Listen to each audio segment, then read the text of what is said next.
அஸ்ஸலாமு அலைக்கும் மை மக்களே. இந்த வீடியோ பேசுறதுக்கு முந்தைய எங்கள்கிட்ட நிறைய பேர் கேட்குற கேள்வி, அவன் செய்கிறான் தானே ஏன் உங்களுக்கு செய்யலவா நீங்கள் செய்யலைன்னு. நாங்கள் செஞ்சு கொண்டு தான் இருக்கிறோம், அது அல்லாஹ்க்கு தெரியும். நாங்கள் பப்ளிசிட்டி ஆக்கிறதுக்கு விருப்பம் இல்லை. ஏண்டா எங்களோட மெயினான நோக்கமே பப்ளிசிட்டி சதகவை எதுக்குறே மட்டுமே. நாங்கள் செய்கிறத அல்லாஹ்க்கு பயந்து மறைமுகமாக செய்வோம், யாருக்கும் காட்ட மாட்டோம்.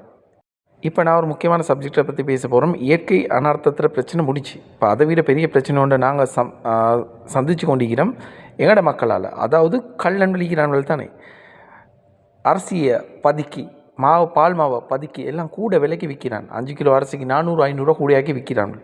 இது தான் இவனோட பிஸ்னஸ். இவன் இதே மாதிரி நாள் வேலை தான் எதிர்பார்க்குறேன். இது காலகாலமாக ஸ்ரீலங்காவில் நடக்கிறது தான். இதில் எந்த மாற்றம் இல்லை.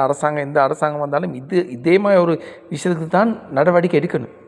ஆனால் இன்னும் எடுக்கலை. எடுத்திருந்தால் இவனோட இதே மாதிரி கூட விலைக்கு ஒருவன் கூட விலைக்கு விற்க மாட்டான். இது இந்த நாதாரி நாசமாக போனவனுக்கு பழவி ஏழை மக்கள்கிட்ட வவுத்தில் தான் அடிக்கிறேன். சல்லிக்கிறவன் 1000, 2000, 3000 கூட கொடுத்த அவசரம் எடுப்பான். ஆனால் ஏழை மக்களுக்கு அப்படி இயலாது. வேறு வழியும் இல்லை. அங்கே இங்கே அலைவாங்க. கடைசியில் இவனோட சொன்ன விலைக்கு வாங்க வேண்டிய ஒரு நிலைமைக்கு வருவாங்க. இப்படியாப்பட்ட நாதாரிகளுக்கு நாங்கள் பொணம் தீனிட்டு தான் சொல்லணும். உண்மைக்கு மொங்கலேயமாக அந்த கூட வேலை வச்சு விற்கிறான் விலையை அவங்களுக்கு நல்ல சாவே வராது. 150 வருஷம் மட்டும் வாழணும் இவனெல்லாம். ஆனால் பெட்லேயே இழுத்து சாவணும். பெய்கிறது எல்லாம் அது கட்டிலே இருந்து வருஷ கணக்கில் இவனையாள்கள் இழுத்து சாகுவான்கள். இதுதான் நடக்க போகுது. ஏன்னா நிறைய பேத்தில் பௌத்தில் அடிக்கிறான்கள். இந்த நேரத்தை சந்தர்ப்பத்தை சரியாக பயன்படுத்தி சல்லி சம்பாதிக்கிறான்கள். இவனோட 7 தலைமுறைக்கு இது அடிக்கும் பாருங்கள். எல்லாம் நோய்க்கே தான் செலவழிப்பான்கள். மற்றது எங்களோட ஃபாலோவர்ஸ் எங்களுக்கு அனுப்பின மெசேஜை பொறுத்து ஒருத்தர் அனுப்பலை. இந்த மெசேஜ் நிறைய பேர் அனுப்பினாங்க. இது கெனியா சுரங்கல் கினியா 5 நூஹு சொல்கிற ஒருத்தர் மக்களுக்கு இவர் எலெக்ஷன்லாம் கேட்டிக்கிறாரு. பள்ளி தஸ்தி போர்ட்டில் மெம்பராகவும் இருக்கிறார். இவர் மக்களுக்கு கிடைக்கிற சாமனங்களை இவருக்கு எலெக்ஷன் போட்டவங்களுக்கு, இவருக்கு ஓட் போட்டவருக்கு மட்டும்தான் இவர் பார்த்து கொடுக்குற. இவரோட சொந்தக்காரங்களுக்கு மட்டும்தான். இதே மாதிரி நாய் வேலை செய்கிறவங்களும் இன்னும் மிக தான் செய்கிறாங்க. இவரோட பேர் நூஹு. நோம்பு கிடைச்ச ஈச்ச பழத்தை கூட ஒழுங்காக கொடுக்குறாரா இல்லையா? நிறைய பேர் கம்ப்ளைண்ட் பண்ணிட்டாங்க இவரை பற்றி. இவர் அந்த இப்போவும் அரசியல் செய்கிறாரு இதை வச்சு. அப்போ இதே மாதிரி நாய் வேலை செய்கிறவங்க நிறைய பேர் இருக்கிறாங்க. இன்னும் இவனாலும் மாற்றிக்கொள்வது இல்லை. கேட்டால் சொல்கிறான், நீங்கள் எங்களுக்காக எலெக்ஷன் போட்டேன்னு கேட்குறாரு. தெரியுமா? போட்டவங்கக்கிட்ட போய்ட்டு கேளுங்க. ஆனால் எல்லா மக்களுக்கும் தேவையானது இவர்ட மூலமாக தான் கொடுக்குற மாதிரி, அந்த பள்ளி மூலமாக இவர்ட மூலமாக போகிற மாதிரி தான் செஞ்சிருக்கு. அப்போ இவருக்கு இவரோட சொந்தக்காரங்களுக்கு, இவருக்கு சப்போர்ட் பண்ணவங்களுக்கு தான் இவர் கொடுக்குறாரு. மிஸ்டர் நூஹு, இந்த நேரமும் உங்களோட அரசியல் வேலை செய்ய வேணாம். கொடுக்குற பிரச்சனை இல்லை, நீங்கள் தெரிஞ்சவங்களுக்கு கொடுங்க. ஆனால் அவங்களோட சல்லியால் கொடுங்க.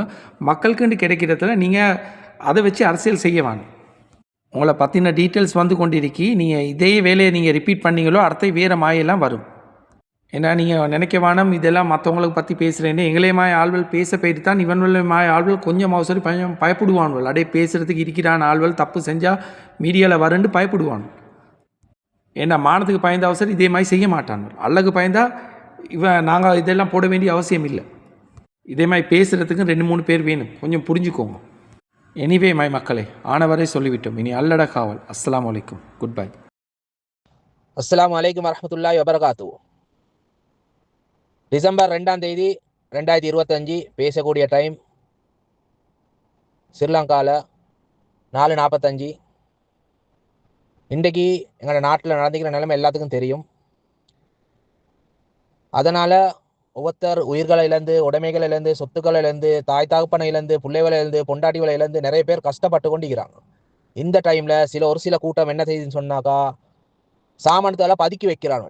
வியாபாரம் செய்யக்கூடியவங்க அத்தியாவசிய பொருட்களை பதுக்கி வச்சு 400 ரூபா 500 ரூபான்னு சொல்லி வச்சு கூடுதல் லாபத்துக்கு விற்கிறாங்க. இதனால் அவதிப்படக்கூடிய, உதவி செய்யக்கூடிய நிறைய கம்ப்ளைண்ட் கொண்டே இருக்குது.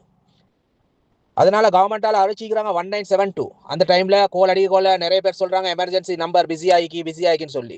அந்த டைமில் அப்படி விற்கிறவங்கள நீங்கள் என்ன செய்யுங்க, சோசியல் மீடியாவில் வீடியோ எடுங்க. பயப்படாமல் வீடியோ எடுங்க, எடுத்து கட்டாயம் போடுங்க. இவனால் மாதிரி ஆட்களை வெளிச்சத்துக்கு கொண்டு வாங்க.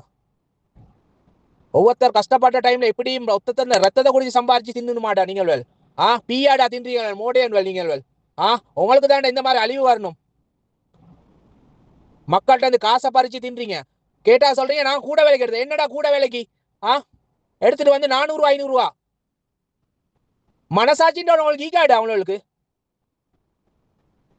அராத்து தான்டா தின்றீங்க நீங்கள் எல்லாம். அல்லாஹ்க்கு தான் காப்பாத்தணும் உங்களை வேலை. ப்ளீஸ் பண்ணி இதை ஷேர் பண்ணுங்க, எல்லாத்துக்கும் ஷேர் பண்ணுங்க. யார் யார் இப்படியெல்லாம் செய்யறாங்களோ இங்க மட்டும் ஸ்ரீலங்கா ஃபுல்லா யார் இப்படியெல்லாம் செய்யறாங்களோ வெளிச்சத்துக்கு கொண்டு வாங்க. அந்த உடனே கையில தான் சோசியல் மீடியா ஐக்கி உடனே போட்டோ பிடிங்க, நீங்க போட்டோ வீடியோ பிடிச்சி அனுப்புங்க. நீங்க அல்லாஹ் இதை செய்யுங்க. இவர்கள் மாதிரி ஆட்கள் கொண்டு வாங்க. என்ன ஜாதி ஜென்மம் இல்லை இவனெல்லாம். ஏன் தான் இப்படி செய்யறானு இல்ல. அட இது சம்பாதிக்கிற டைம் இல்லடா. நிறைய பேர் உதவி செய்யறதுக்கு வெளியே வந்து கொண்டிருக்கிறாங்க. அந்த உதவி செய்யறவங்க செய்ய விட்டுறீங்களா இல்லையடா நீங்கள்? அந்த 500 ரூபாய்க்கு இன்னும் 5 பேர் கூட வாங்கி கொடுப்பாங்க ஆட்கள். இப்படி சம்பாதிக்க வேண்டிய அவசியம் இல்லடா உங்களுக்கு.